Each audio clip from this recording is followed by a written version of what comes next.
Hey, it's your boy Sergeant Hooked on Heroes with another on the road review. This time for Kamen Rider Geats episode 9. This was another really interesting episode.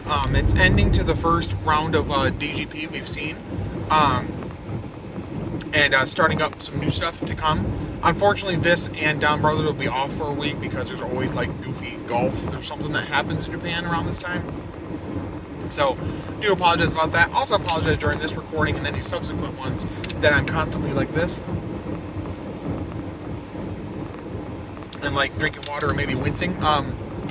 Getting over being sick and my mouth is very, very sore. So I do apologize. Try to do my best to still talk but not go too in depth and like talk too much or too fast. So,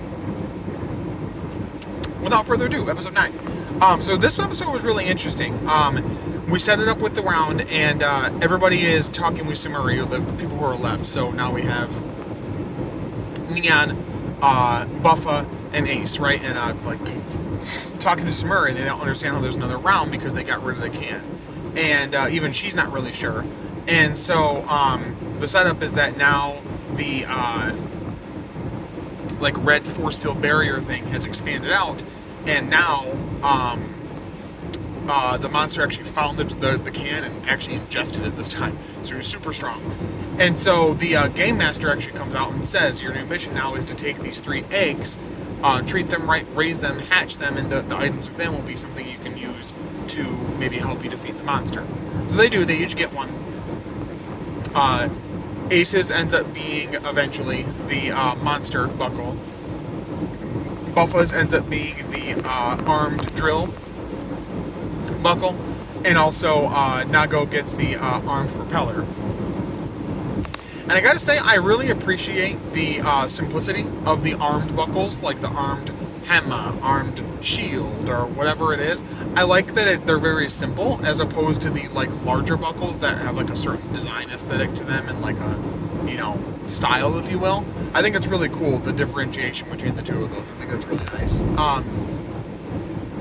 But yes, that's the setup. And so they try to go after the monster, and it doesn't really work out all that well. They eventually get their buckles out, and they're able to like hatch theirs. And Ace is actually the last to hatch. It's not working out.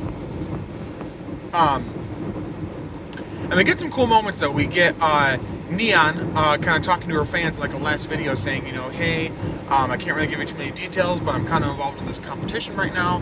If I win, some really good things can come out of it. I really need your support, blah, blah, blah. So she's like kind of worried if she's going to win.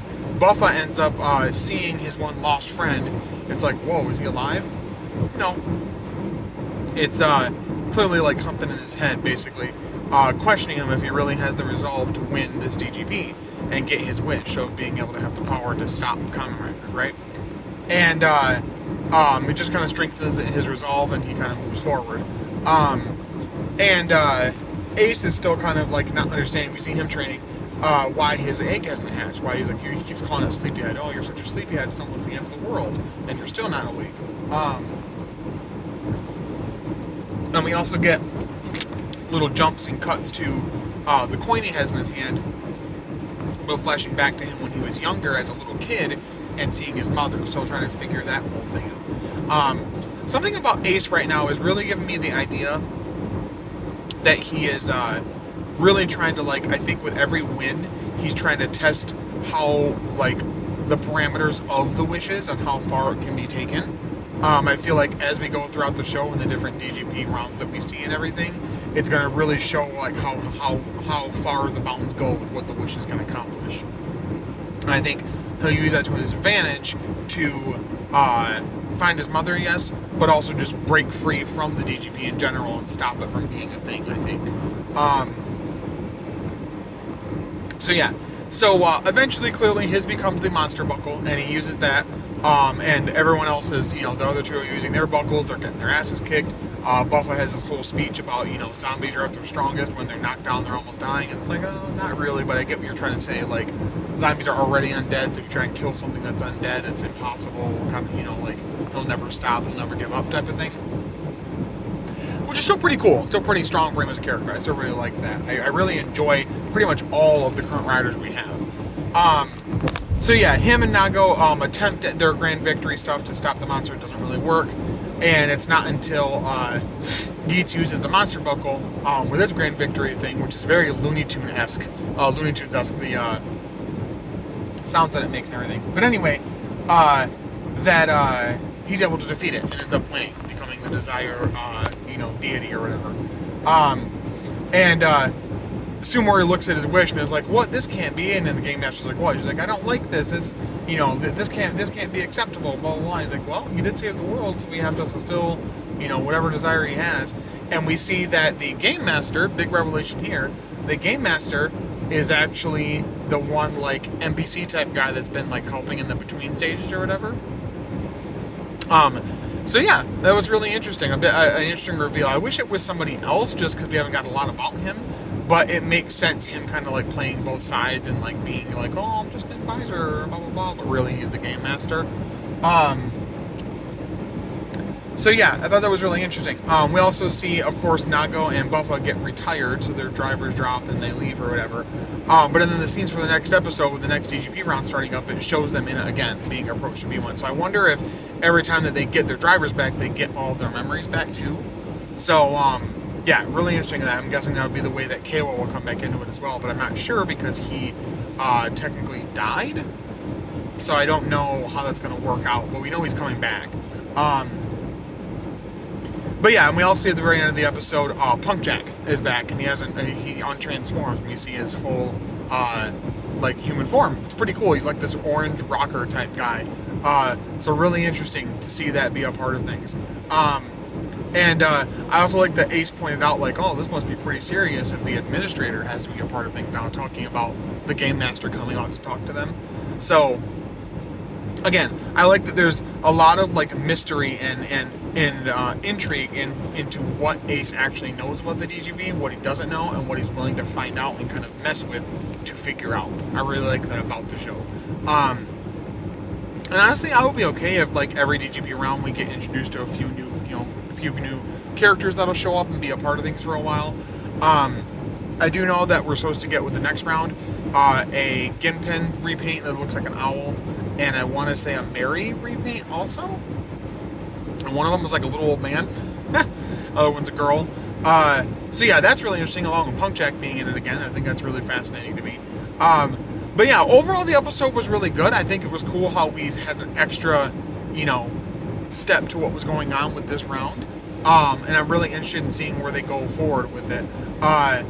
Again, I really like the characters. I like the setup. I think the dialogue is really good. The back and forth between the characters is really strong. I do wish there was a little bit more of them talking about, any remorse they might feel about what happened with Kayla last episode, but with him eventually most likely coming back, not a big deal. Score-wise, I probably would put it somewhere 8.5-ish out of 10. I still like the episode, and I like the revelations we got, and the little information tidbits we got, and like what's to come next. But I was hoping for a bit more in the episode, but it wasn't a bad episode by any means. I still really enjoyed it, but just wasn't as exciting as last week's with Kayla. So yeah, as far as content on the channel this week, I have the Down Brothers 35, I think, review up. Hopefully by the time of recording this and, editing and putting it up, whatever. So check that out. Not sure about other content this week, even the podcast, because I'm involved with a charity event called Extra Life. We play video games 24 hours straight to raise money for our local children's hospital. So if you guys want to donate to something like that, any amount is worthwhile and helpful, or if you just want to share the link, that's fine too. I can put the link below in the description, and you guys can definitely donate if you would like to. Once the donation is on the website, I can't touch it. It just goes straight to the hospital once the event has concluded.